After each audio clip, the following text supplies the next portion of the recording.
اب میں آپ کو ایک حدیث سنانے چلا ہوں جس میں ایک عجیب نقشہ سامنے آتا ہے کہ یہ مہدی جب ظاہر ہوں گے تو کس طور سے ظاہر ہوں گے، ان کے ظہور کی کیفیت کیا ہوگی، کیف یظہر۔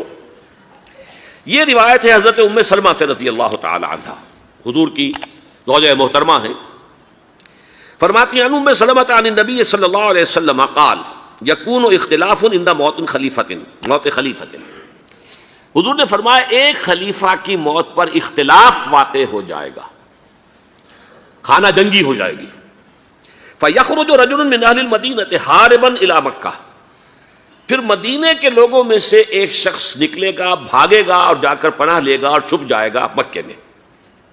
فَيَأْتِيهِ نَاسٌ مِّنْ أَهْلِ مَكَّةِ، پھر اس کے پاس آئیں گے اہل مکہ، مکہ کے لوگ، فَيُخْرِجُونَهُ، اور اسے نکالیں گے، جہاں وہ چھپے ہوئے ہوں گے وہاں سے نکالیں گے۔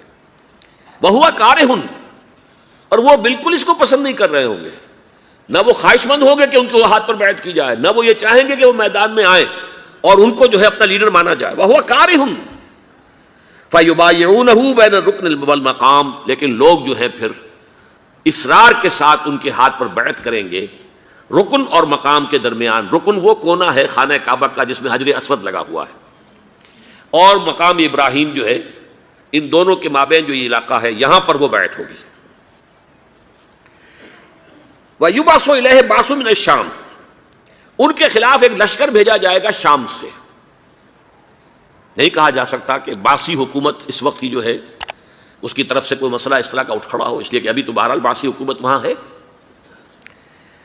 فَيُخْسَفُ بِهِمُ بِالْبَيْضَاءِ بَيْنَ مَكَّةَ وَالْمَدِينَةِ، لیکن اللہ تعالیٰ اس لشکر کو مکے اور مدینے کے درمیان وادی بیضاء میں دھسا دے گا زمین کے اندر، پورے کے پورے لشکر کو۔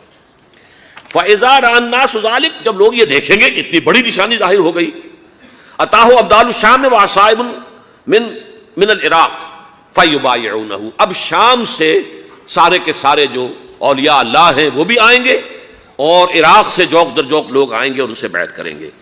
وَيَعْمَلُ فِي النَّاسِ بِسُنَّةِ نَبِيِّهِمْ، پھر وہ عمل کریں گے لوگوں کے مابین، حکومت کریں گے اپنے نبی کی سنت کے مطابق۔ وَيُلْقِي الْإِسْلَامُ بِجِرَانِهِ، اور اسلام اپنی گردن زمین پر ٹکا دے گا۔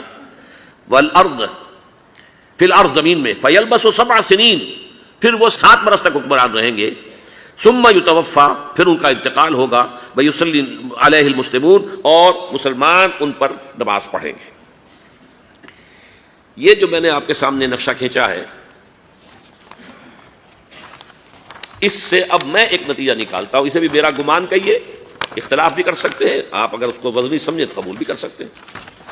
وہ یہ ہے کہ میرے نزدیک ان کے ظہور کا وقت قریب ہے، اور اس کی تھوڑی سی بعد میں مجھے معلوم ہوا کہ جین ڈکسن غالباً نام ہے امریکن اس کا، جس نے یہ پیشن کوئی خبر دی تھی کہ 1962 میں عالم عرب میں ایک بچہ پیدا ہوا ہے کہ جو وہاں کا نقشہ بدل کر رکھ دے گا۔ یہ جین ڈکسن کی غالباً پیشن گوئی ہے۔ بہرحال مجھے اس کی پیشن گوئی سے کوئی دلچسپی نہیں ہے، میں تو جو احوال دیکھ رہا ہوں، یعنی اسرائیل کا قائم ہو جانا، اور اس کے بعد اب یروشلم کا مسلمانوں کے ہاتھوں سے نکل جانا، اور اب گویا کہ وہ الملحمۃ العظمیٰ جو ہے تلی کھڑی ہے، کسی بھی وقت جو ہے یہ جو ہے وہ لاوا پھٹ سکتا ہے، آتش فشاں پھٹ سکتا ہے۔ تو یہ تمام حالات ایسے ہیں کہ جن کی وجہ سے میں سمجھتا ہوں کہ ایک تو جو قرآن مجید کے اشارات میں نے آپ کو بتائے، 14 صدیاں، 14 دن میں چاند کا پورا ہونا، والقمر اذا اتسق، 14 دن میں 14ویں کا چاند۔